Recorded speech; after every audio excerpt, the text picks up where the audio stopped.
আমাদের অনন্য স্টোরি সকল প্রকার পার্ট গল্প দেখতে আমাদের চ্যানেলটি সাবস্ক্রাইব করে পাশে থাকা বেল আইকনটিতে ক্লিক করে অল নোটিফিকেশন অন করে দিন। ঠিকই তো, কে আমি, কেন প্রভাব পড়বে? তবে একদিন তো সব ছিলাম, প্রিয় বন্ধু, প্রিয়তম। আজ কেউ নই।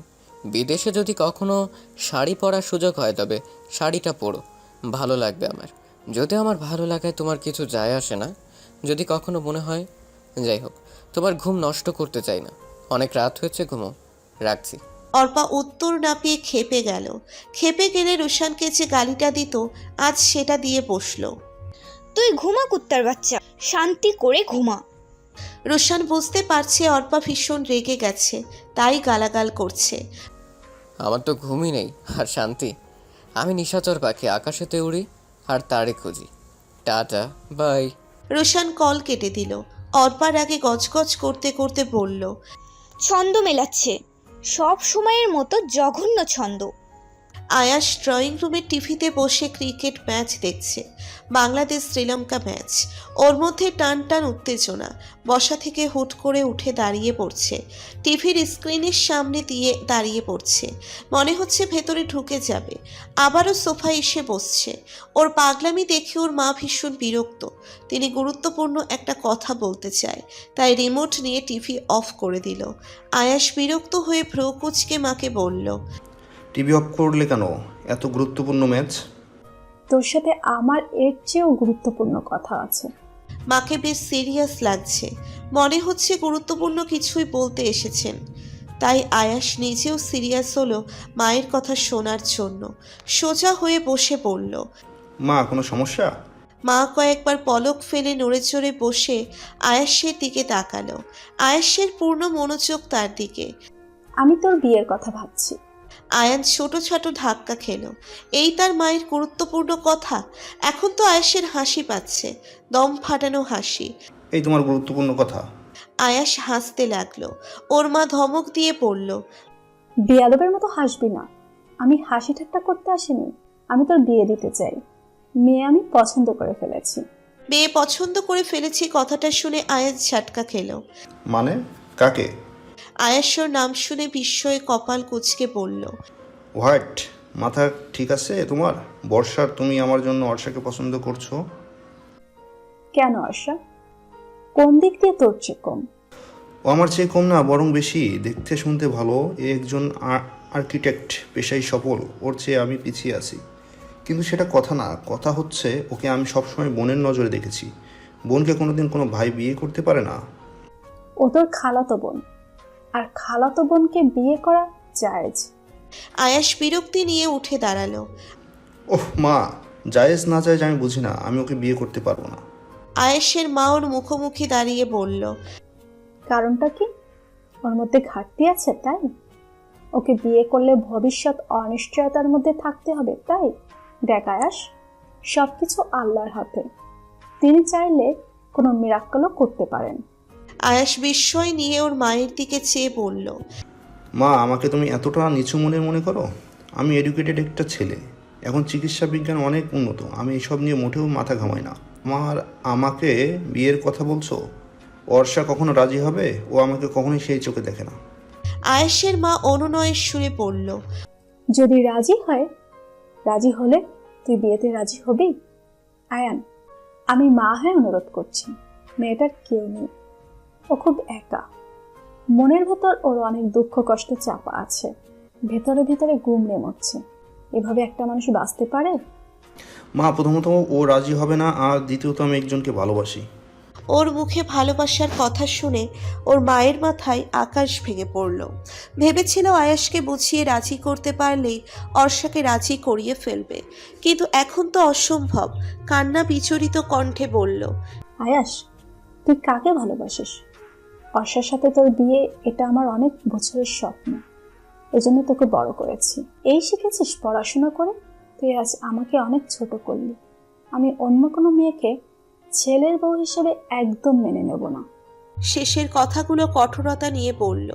আয়াস মাকে বোঝানোর চেষ্টা করে বলল, মা, বোঝার চেষ্টা করো, এটা আমার পক্ষে সম্ভব না। এটা তোমার স্বপ্ন হলো, আমার স্বপ্ন নয়। অর্ষা পেছন থেকে বলল। একটা স্বপ্ন নয়। অর্ষার কণ্ঠস্বর শুনে দুজনেই চমকে উঠে পিছনে তাকালো। অর্ষা অশ্রুসিক্ত লাল চোখ নিয়ে চেয়ে আছে। চুপ করে এক ফোঁটা উষ্ণ পানি গাল বেয়ে পড়ল। আয়াস মুখ ঘুরিয়ে মনে মনে বলল। ও শিট, এ কি হলো? অর্ষা ওদের দিকে এগিয়ে গেল। তারপর খালাতো উদ্দেশ্য করে বলল। তুমি আমার বিয়ের জন্য এতটা অস্থির হয়ে পড়েছো যে ভালো মন্দ আমাদের ফিলিং যাচাই বাছাই না করেই ছেলের সাথে বিয়ের কথা ভেবে ফেলেছো। এখন আয়াস ভাইয়াকে ফোর্স করছো। আয়াস ভাইয়াকে না হয় ফোর্স করছো তোমার ছেলে, তুমি হয়তো তাকে রাজি করিয়ে ফেলতেও পারতে, কিন্তু আমাকেও ফোর্স করতে? খালামণি, আয়াস ভাইয়া সব সময় আমার জন্য ভাই ছিল, অন্য কিছু কখনো ছিল না আর হবেও না। অর্ষা, আমাকে মাফ করে দিস। আমি তো তোকে নিজের কাছে রাখার জন্য। অর্ষা কাঁদতে কাঁদতে বলল। জানি তো দয়া করছিলে। তুমি জানো না আমি মা হতে পারবো না, সম্ভাবনা খুবই কম, তবুও কেন মা হয়ে ছেলের জীবন নষ্ট করতে চাইছো? সন্তান দেওয়ার মালিক আল্লাহ, এতে তোর কোনো হাত নেই। আর আয়াস এতটা ছোট মনের নয়। এখন চিকিৎসা বিজ্ঞান অনেক উন্নত। আল্লাহ চাইলেই তুই মা হতে পারবি। তাছাড়া অ্যাডপ্ট করার। তুমি ভেবেছিলে মা বাবা নেই, এতিম একটা মেয়ে, তার উপর সন্তান জন্ম দিতে অক্ষম, ওর ভবিষ্যৎ অন্ধকার, তাই আয়ন ভাইয়ের সাথে বিয়ে দিতে চাইছিলে। খালামণি, আমি এতটা অসহায় নই। যখন ডক্টর বলেছিল আমার মা হওয়ার সম্ভাবনা 5%, সেদিন এত কষ্ট পাইনি। বাবা হারানোর শোকের চেয়ে আমার জন্য কিছুই বড় ছিল না। বয়সটা তখন তেমনই ছিল, কিন্তু যখন আস্তে আস্তে বড় হই তখন বুঝতে পারি বাবার সাথে সাথে আমি কি হারিয়েছি। তখন চিৎকার করে কেঁদেছি। আজ তুমি আমাকে আবারও মনে করিয়ে দিলে আমার মধ্যে কতটা কমতি আছে। আমি এটা তোমার কাছে আশা করিনি। অর্ষা কাঁদতে কাঁদতে বসে পড়ল। হেঁচকি উঠে যাচ্ছে ওর। একটা মেয়ের জীবনের সার্থকতা যখন সে বাবা মায়ের চোখে শ্রেষ্ঠ সন্তান হতে পারে, যখন সে স্বামীর চোখে শ্রেষ্ঠ স্ত্রী হতে পারে, যখন সে সুসন্তান জন্ম দিতে পারে। অর্ষার জীবনে তো কোনো সার্থকতাই নেই। অর্ষা উঠে দাঁড়ালো, চোখের পানি মুছে বলল। আমি আর এখানে থাকবো না, আজই চলে যাব। অর্ষা নিজের রুমে চলে গেল। আয়েশ আর ওর মা পেছনে পেছনে ওর ঘরে গেল। ওকে আটকানোর চেষ্টা করছে। অর্ষাকে কেঁদে কেটে অনুনয় করছে ওর খালামণি। অর্ষা শুনতে নারাজ, নিজের লাগেজ গোছাতে ব্যস্ত হয়ে পড়ল। আয়াস মাকে রুম থেকে বের করে অর্ষার মুখোমুখি হলো। অর্ষাকে ভাইয়ের দাবিতে অনুরোধ করলো, মায়ের হয়ে মাপ চাইল। অর্ষা লাগেজ রেখে বিছানায় বসে পড়ল। কিছুক্ষণ স্থির থেকে বলল। আমি থাকবো এক শর্তে। কি শর্ত? তুমি তোমার প্রেমিকাকে বিয়ে করে ফেলো, নয়তো খালামণি এমন করতেই থাকবে আর আমিও অস্বস্তির মধ্যে থাকবো। ফ্রিলি থাকতে পারবো না এখানে। আচ্ছা, আমি দিশার সাথে কথা বলবো। তোমার প্রেমিকার নাম দিশা? হ্যাঁ, সানাইয়া খান দিশা। ও এখনো পড়াশোনা করছে। বাবা মা ভাই সবাই ডাক্তার। অর্ষার ভ্রু কুঁচকে এলো, কিছু একটা ভাবছে। আয়েশের কথা শুনে দিশার একদম দিশেহারা অবস্থা। এই মুহূর্তে বিয়ে অসম্ভব। অসম্ভব মানে অসম্ভব। ফ্যামিলির কেউ বিয়ের জন্য রাজি হবে না। ওর বিয়ের কথা এখন কেউ ভাবছে না। কেন ভাববে? ও তো গ্র্যাজুয়েশনই শেষ করেনি। পড়াশোনা শেষ করে কিছু করবে, নিজের পায়ে দাঁড়াবে, তারপর না হয় বিয়ে। কিন্তু আয়াস বাড়ির যে পরিস্থিতি বলছে তাতে বিয়ের কথা না আগালে অনিশ্চয়তাই ভুগবে। যদি ওর মা ইমোশনাল ব্ল্যাকমেল করে বিয়ে দিয়ে দেয়, তাহলে ওর কি হবে? ও আয়াসকে অনেক ভালোবাসে, ওকে ছাড়া একদম বাঁচতে পারবে না। কিন্তু এখন কি করে বাবা মাকে গিয়ে বলবে আয়েশের কথা? আয়েশের ফ্যামিলি কন্ডিশন, এত সাহস ওর নেই। মাথা খারাপ হয়ে যাচ্ছে দিশার। ঘর জুড়ে পায়চারি করছে ও। চুলগুলো এলোমেলো, একটু পরপর রাগে চুল টানছে। কোনো উপায় বের করতে না পেরে বিছানায় ধপ করে বসে পড়ল। তারপর মোবাইল হাতে নিল আয়েশকে কল করার জন্য। কল করতে গিয়েও থেমে গেল, কিন্তু একটা মনে করে মোবাইল ঘরে রেখে বের হয়ে গেল। দর্শনের রুমের কাছে গিয়ে দেখল দরজা খোলা। দিশা দরজায় নক করলো। ভেতর থেকে দর্শন যেতে বলল। দিশা উকি দিয়ে ভেতরে তাকালো। ওর ভাই বসে বসে গিটার পরিষ্কার করছে। দর্শন গিটার বাজায় না, কিন্তু গিটারকে পরিষ্কার করে রাখে। কিন্তু কেন এসব করে কে জানে। হয়তো বেকার বোর লাগে তাই সময় কাটাতেই এসব করে। দিশা ভেতরে যাওয়ার পরেও ওর ভাইয়ের নজর ওর দিকে আসেনি। ভাইয়া তুমি তো গিটার বাজানো ছেড়ে দিয়েছো, তবে এসব কি? কোন সব? এই যে কয়েকদিন পর পর গিটার পরিষ্কার করো, গিটার যখন বাজাও না। গিটার বাজানো ছেড়ে দিয়েছি, কিন্তু গিটার তো ছাড়িনি। যতদিন সাথে আছে যত্ন করে যাব। আচ্ছা গিটার বাজাও না কেন? দর্শন প্রশ্নটা এড়িয়ে যেতে চাইছে, তাই জিজ্ঞেস করলো। তুই কি বলতে এসেছিস? দিশা এতক্ষণ ভাইয়ের দিকে চেয়ে থাকলেও এখন দৃষ্টি নামিয়ে নিল। বুক ধুকপুক করছে, কিভাবে বলবে ভাইকে বুঝতে পারছে না। ওকে নিশ্চুপ দেখে দর্শন মাথা তুলে ওর দিকে তাকালো। ও মাথা নিচু করে চুপ করে আছে, আঙ্গুলে আঙ্গুল ঘষছে।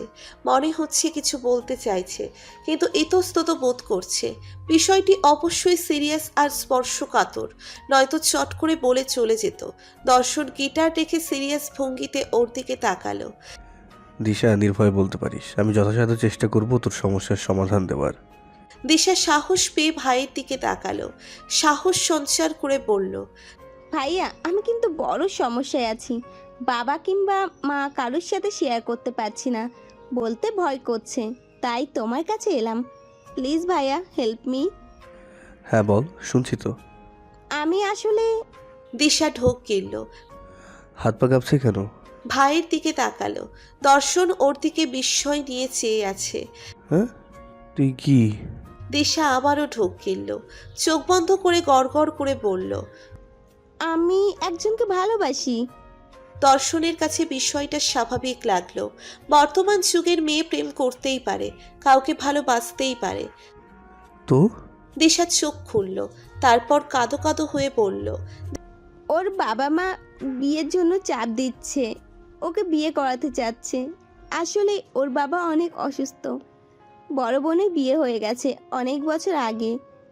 এখন একমাত্র ছেলের সংসার দেখতে চাই, আর সেই জন্য ওর বাবা মা ওকে ফোর্স করছে, প্লাস ইমোশনালি ব্ল্যাকমেল করছে। এখন? দিশা আবারও চুপ করে আছে, কিছুক্ষণ চুপ থেকে বলল। বাবা মা এই মুহূর্তে কিছুতেই বিয়ের জন্য রাজি হবে না, বলবে আগে পড়াশোনা করো, ক্যারিয়ার গড়ো, তারপর বিয়ে। তুই এখন বিয়ে করতে চাইছিস? Like seriously? আর বাবা মা তো ঠিকই বলবে, আগে পড়াশোনা শেষ কর, ভালো একটা জব কর, তারপর বিয়ে নিয়ে ভাবিস। বিয়ে করে লাইফ ফেল করার বুদ্ধি তোকে কে দিল? দিশা মৃদু হাসল, তারপর বলল। হয়তো একদিন খুব ভালো ক্যারিয়ার হবে, কিন্তু ভালোবাসার মানুষটা যদি না থাকে, ক্যারিয়ার দিয়ে কি হবে? এই মানুষটার জায়গা অন্য কেউ পূর্ণ করতে পারবে? সারা জীবন অপূর্ণতায় ভুগবো না? দিশার কথা শুনে দর্শন থমকে গেল। এ কি বলল ওর বোন? ও তো রুশানের অর্ষার সুরে কথা বলছে। একদিন রুশান বলেছিল ভালো কেরিয়ার পাবি, কিন্তু ভালোবাসার মানুষ পাবি না। অর্ষাও শেষবেলায় বলে গিয়েছিল জীবনে অনেক উন্নতি করতে পারলেও ওর মতো ভালোবাসার একটা মানুষ পাবে না। তাই তো হয়েছে, এই যে আজ এত বড় ডিগ্রি তবুও শূন্যতায় ভুগছে। ভালোবাসাহীন এতগুলো বছর কাটিয়েছে, এখনও কাটাচ্ছে। দিশা ভাইয়ের থমথমে মুখের দিকে চেয়ে আছে। ও কি ভুল কিছু বলে ফেললো? ভাইয়া কি ওর কথায় কষ্ট পেল? দর্শন নিজেকে সামলে বলল। নাম কি ছেলেটার? কি করে? ওর নাম আয়ান, ও একটা সফটওয়্যার কোম্পানিতে জব করে। আচ্ছা আমি বাবার সাথে কথা বলবো, চেষ্টা করবো রাজি করানোর। দিশার মুখে হাসি ফুটল, উচ্ছ্বসিত মুখে বলল। ধন্যবাদ ভাইয়া। এখন আমিও বিয়ের কথা ভাবছি না, কিন্তু চাইছি ওর সাথে আমার বিয়ের কথা পাকাপাকি হয়ে যাক। দুই ফ্যামিলি একসাথে বসুক, তাহলে আমি একটু চিন্তামুক্ত হতে পারবো। তুমি প্লিজ চেষ্টা করো। আই হোপ তুমি আমার সিচুয়েশন বুঝতে পারছো। দর্শন মৃদু হেসে মাথা নাড়িয়ে সায় দিল, আর ইঙ্গিত দিল ভরসার। দর্শন অনেক চেষ্টার পর অর্ষার নাম্বার জোগাড় করেছে। মনে মনে অনেক কথা গুছিয়ে কল দিল ওর নাম্বারে। কল রিসিভ করে অর্ষা সালাম দিয়ে জিজ্ঞেস করলো। কে বলছেন? উত্তরে দর্শন বলল। জানো, রাতে ঘুম হচ্ছে না আমার, কোনো কাজ করতে পারছি না, একটু দেখা করতে পারবে? অর্ষার আর উত্তরের প্রয়োজন হলো না। ও যে দর্শন সেটা বুঝতে একটুও সমস্যা হলো না। হবে কেন? এ যে সেই মানুষটা যার কণ্ঠস্বর ছাড়া একটা দিন কাটেনি। জি না, সময় হবে না। এত ব্যস্ত? হ্যাঁ, খুব ব্যস্ত নিজেকে নিয়ে, নিজের ক্যারিয়ার নিয়ে। দর্শন দীর্ঘশ্বাস ছাড়ল, তারপর বলল, এই ক্যারিয়ারের জন্য একদিন কেউ তোমার অবহেলা করতো, যদিও এটা তোমার ভাষ্য মতে। তাই ক্যারিয়ারে রামসত্ব করতে চাইছো? ব্যস্ততা দেখাচ্ছ? এই যে আমি ডাক্তারি পাশ করে ঘরে বসে আছি, কোথাও মন বসাতে পারছি না, এই জন্য একটু করুণা তো করো। আমি এতটা মহৎ নই সে করুণা করব। আমাকে আর কল করবে না, অনুরোধ করছি একটু শান্তিতে বাঁচতে দাও। অর্ষা খট করে কল কেটে দিল। দর্শনের বেশ রাগ হলো। মোবাইলের দিকে চেয়ে রাগে গজগজ করছে। চোখ লাল করে হাত শক্ত করে মুঠে ধরল। রগগুলো দৃশ্যমান। কোমল দর্শন দিন দিন হিংস্র হয়ে যাচ্ছে। এই অবহেলা মেনে নিতে পারছে না। আদেও কি এই অবহেলার যোগ্য?